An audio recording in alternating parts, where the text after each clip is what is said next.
Trade, a network of stored exchange. Here's what brings it about. I recently looked at shipping half a container load of stuff to Thailand. What do we have? We have a 200% import tax on vehicles. If I want to ship my $10,000 pickup to Thailand, I'll pay a $20,000 import tax. It's all set up with my tools and all that, so it's convenient from that angle, but not with a 200% tax.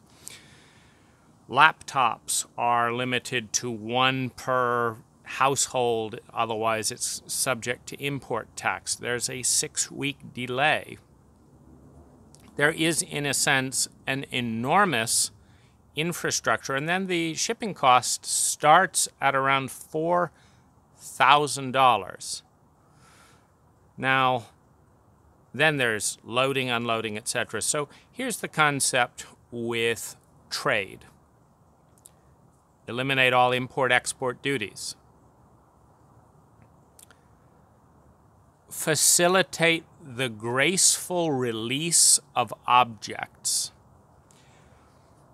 There are so many things that I don't need, that I might need and might want in the future, that I have a large house to store them all in, just in case I might need them. This is absurd. If we can create liquidity, now liquidity takes a couple of different forms in this concept, but basically it means that I can get on a knapsack, that I can do one of two things. I can either open my house to trade. This is, of course, the high-cost service, where everything that I leave in my house is removed, packed, labeled for one of two possible purposes. One is I return, and anytime one of my items are available and need it, it is returned to a new space, delivered and tracked. The other option is that someone else has it, and by the time I return, I receive someone else's item. Now, here are the hang-up points with trade. The first, and one of the most important, is small glitches and things that cannot be easily tested. The second is trustworthiness in those areas. And the third is the friction of storage itself.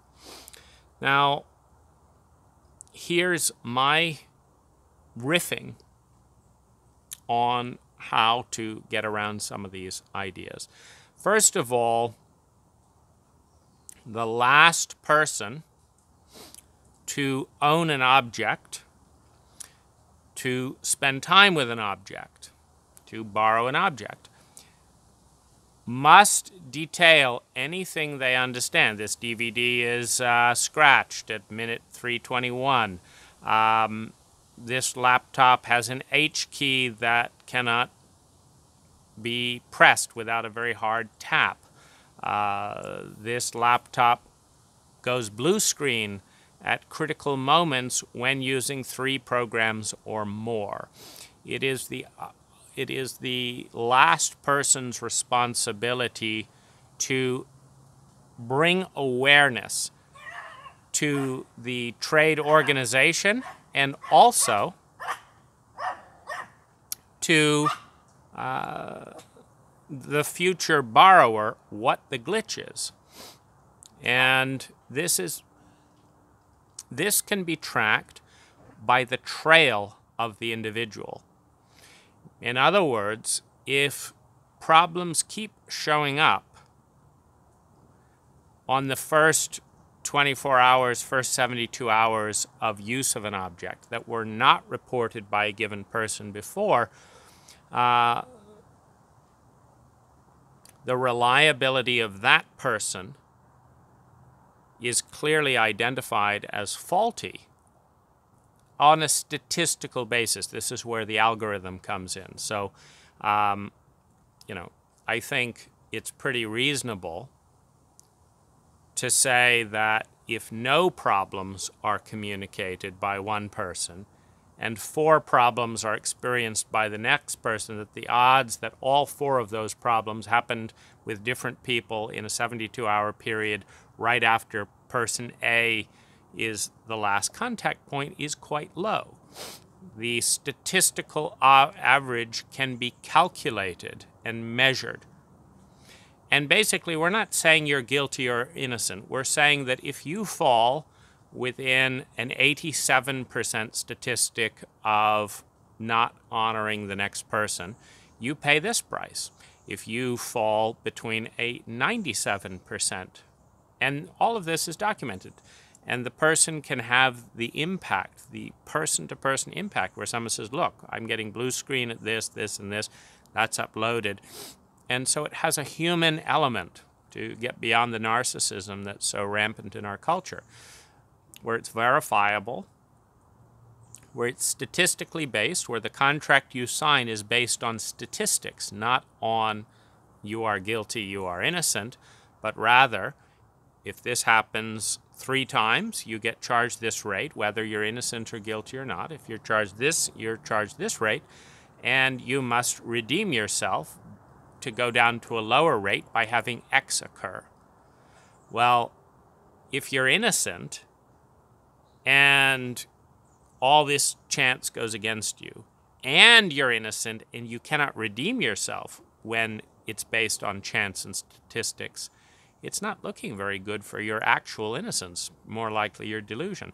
So this is how we're getting over the first issue in the big thing. I don't want someone's computer with something not working, I don't want ping pong table with a net that's faulty, this, that, and the other.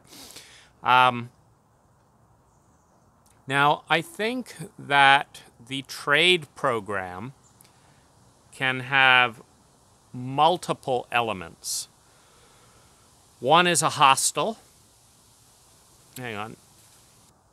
This is when you arrive newly in town and don't fully have your setup and want to inspect and gather things, that you can move into a shipping container, basically, or half a shipping container, a 20 by 10 by 10 unit, and select the items that you want in your new destination, and very possibly have that unit delivered to your new location. So we have a hostel service for the 10% of people that would want to, crash in and personally select items, and that need immediate access to certain things in a new arena. We have integrated shipping service wherever possible. So what we're really trying to do is create a 10x experience for middle class, meaning medium income travelers who want to sidestep delays, want to sidestep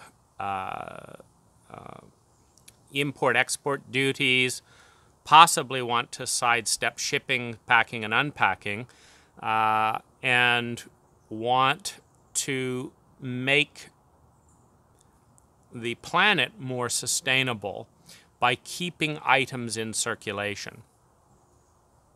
Now, hostel, shipping, packing, unpacking, able to pick your own items, able to have items picked, the tracking of credibility so you see where something has gone, the bias towards getting your own things back when traveling back to a given area, the ability to trade houses as a even more convenient and accountable thing, where you can actually change house and say, this house is available for 61 days, and it has all of these items in it, and trade will manage those items accountably. Now, in terms of trade, adding an item, taking some items away, etc., to facilitate the trade of property. That trade will manage any lease aspects, possibly with the landlord or otherwise, to ensure that there is a strong, safe legal contract for all concerned. With personal representatives checking every item, answering questions, etc. So that this is a complete exchange service for people who want freedom and mobility. Possibly pet integration into that or not. For example, I have this wonderful house here. I could have a trade representative who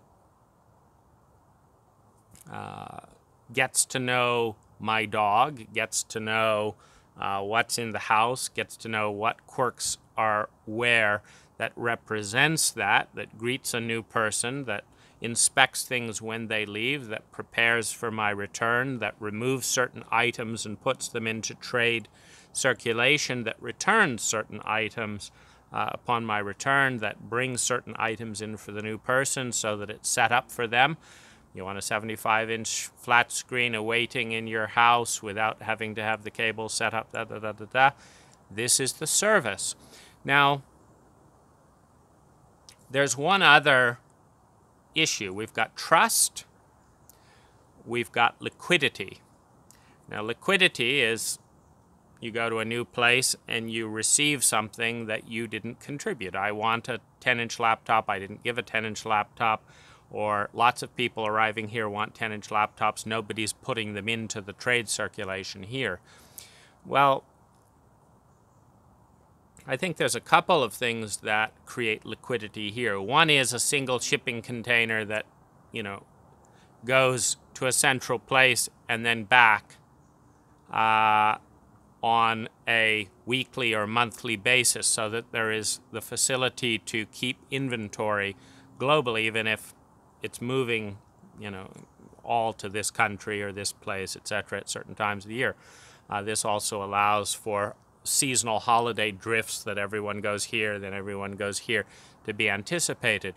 The other is simply a fraction of a 15% inefficiency factor, that once it's profitable on a trade platform that is purely equal, meaning this is profitable assuming there's an exact correlation of the person who deposits this kind of laptop here and then wants it in another country, it all perfectly balances, which it doesn't. If we can factor in a 15 or 20% margin where, 20% of the time when someone gives a chest of drawers and donates wool sweaters and then wants, swimwear in Bali, they don't add up. The company just buys the most durable, healthy item and makes it available in your package. And that you can specify by app which items you want. This also adds in a social element of accountability when you can specify by item which thing you want. And every user has a ranking, and every item has a description, and every item has a ranking, meaning the person who just used the laptop before you, and I realize that's not the best example with people pretty attached to their laptops, but the person who just used the laptop, prior to you, says everything was as expected, 5 stars, or everything was expected except poor battery power, I ran out of battery, 3 stars. The item is ranked in different areas, and the description is ranked also. So this was this person gave it to me, and they didn't reveal this, and this. So this person starts to get a low ranking in the system. So you can pick those items when you need them delivered, at your new location, or want to pick them up at the trade central place, which I think organizing it around the main airports is a reasonable thing, that you're within 20 minutes of a trade warehouse from any of the airports you're likely to land at, and it's an ever-growing service based on need.